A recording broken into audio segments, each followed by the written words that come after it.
Welcome back to Retire with Integrity, brought to you by Integrity Financial Planning. If you're making travel plans for next year, you might want to circle the month of April. That's when a large portion of the U.S. will be able to see the total eclipse of the sun. It's true that this phenomenon occurs about every 18 months, but a total eclipse of the sun only happens every 360 years at any given location. Hotel rooms are booking up from Texas to Maine. Some of the city's experts say we'll have the best view when the moon covers the surface of the sun, include Dallas, Fort Worth, Austin, San Antonio, Little Rock, Cleveland, Indianapolis, and Buffalo. You going to book your hotel?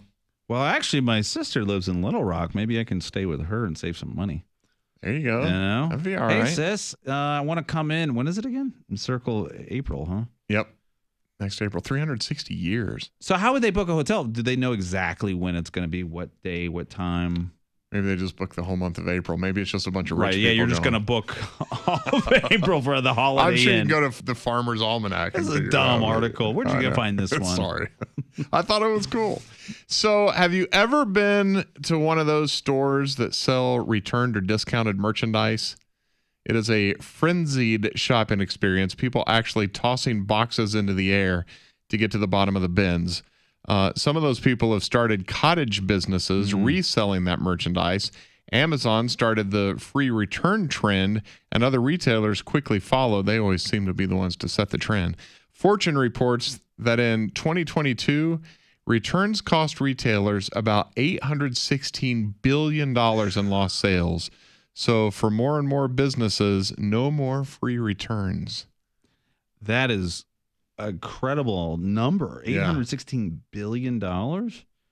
I mean, but it's funny though. They say that. I look at the other way. It's what has grown Amazon, or it's grown some of these retailers that accept returns so easily. Like I've heard so many people go, "Yeah, it's great to work with Lowe's because they don't question anything. They just bring it in and right." So I think they need to do a better job though when they're accepting the returns. Because maybe are their profits such that it's okay. Well, sometimes like I've returned stuff. I go, yeah, you know what? I end up finding something else. I forget. I went to Lowe's. I returned. I didn't even open it. I found something when I got it home. I go, this is not the right thing. I can't believe this isn't going to work.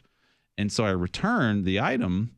And then are they going to put it back on the shelf, or is that going to be sold back? Oh, right. Because I asked the lady. I said, are you guys going to resell? Like, oh, probably not. I'm like, really?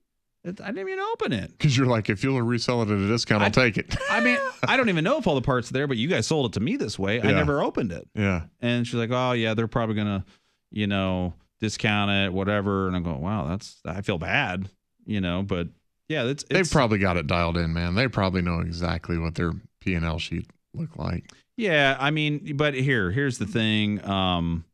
When it comes back to when we're looking at financial planning and tax planning, you're constantly reassessing what you're doing.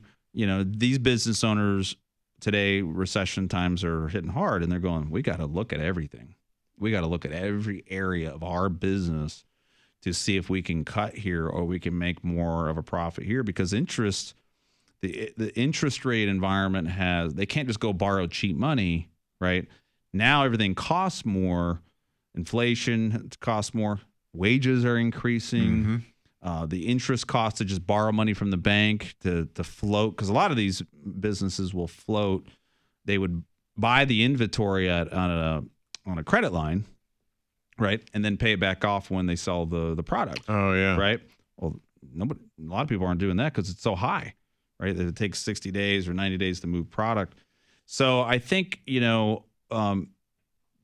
looking at your personal financial situation, reviewing, reassessing, rebalancing, you got to constantly be doing that. I mean, people are going, we reach out to clients. We're doing a lot this summer with that because we're telling people this is the slower time for us. Tax planning season at the end of the year is extremely busy. Tax season, of course, just the volume of tax returns and doing tax plans for people is really hard. But this summer is a great time to reevaluate rebalance your portfolio. Yeah, look at everything that you're doing. for the coming year, because we're in the middle of the year, right? It's like, well, what do you want to do next year? Well, we want to do this year, this, that, if you're a business owner, you got the end of the year that you really got to think about. We have a business owner. He's kind of saying, well, I'm on the fence. I definitely need you to go through my business and show me how to grow my business and tax planning strategies. But I'm just so busy right now. I'm like, if you don't start now, honestly, we're not gonna be able to get it done by the end of the year. There's too much to do. We're talking months and months and months of work. You can't call us in December and say, oh, can you show me how I'll do all these amazing tax strategies and how to grow my business and do this and make all these changes in 3 weeks. Yep. It's too much because we have other clients to serve. So I think, by the way, you do that for them anyway, right? You rebalance. But there's for them. information that we need from them. Right. A lot of times that, if we don't have a proactive client, it's not going to work out. They have to give us. We've had literally to fire clients because they wouldn't get back with us information. We're not going to sit there and just collect a fee for not doing anything. Yeah. That's not being a fiduciary. When you're not able to maximize what. Right. Yeah. I'm not going to charge you a fee if we're not doing anything for you.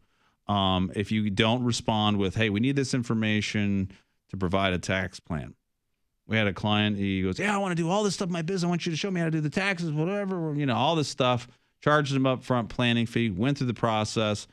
After, I think it was 13 or 14 times of text messages, phone calls, emails, no response.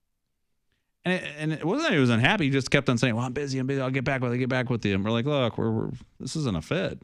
You have to take initiative. And the funny thing is, he had so many things that he could do as a business owner to reduce his taxes. The fees we were charging would have been nothing. Because if, let's say we were going to charge him, because he had a lot going on. Let's say it was going to be $20,000 in total fees for the year, right? That was everything. Doing his taxes, financial planning, personally, business value, advice, like all these things. But he was going to save $40,000 in taxes. Well, how much did he really pay? He didn't pay anything. Yeah. Right. He got it back on taxes plus the value of getting personal financial planning advice. There was probably another $10,000 in fees that he was going to save on his investments because he had his business not business. It's like getting free coaching in a way, isn't it? Right. Yeah. And that's the kind of value that we like to help people with, because then we can make a significant impact. And it wasn't that he had at least a couple $1 million business. I'm like, look, we could probably bring this to $4 million if you sit down and listen to us. Yeah. You have a successful business. You're not even spending any money on marketing. You also don't have a very good succession plan, because if you die, the business dies with you. And you need somebody to step in here, whether it's a partner, whether it's another chief operating officer of some kind, to really make this business worth something if you want to sell it, because it's not sellable right now. Nobody's going to want it because you're the business and they're not going to be you, right? So there was a lot of, things that you need to constantly be evaluating, whether you own a business or you don't, reassessing, reevaluating. And this is the time of year to do that before you get busy with the holidays and the end of the year. If you got kids, it's school season, right? All of that. Reassess, reevaluate now with Integrity Financial Planning. You can find us online at retirementplannow.com.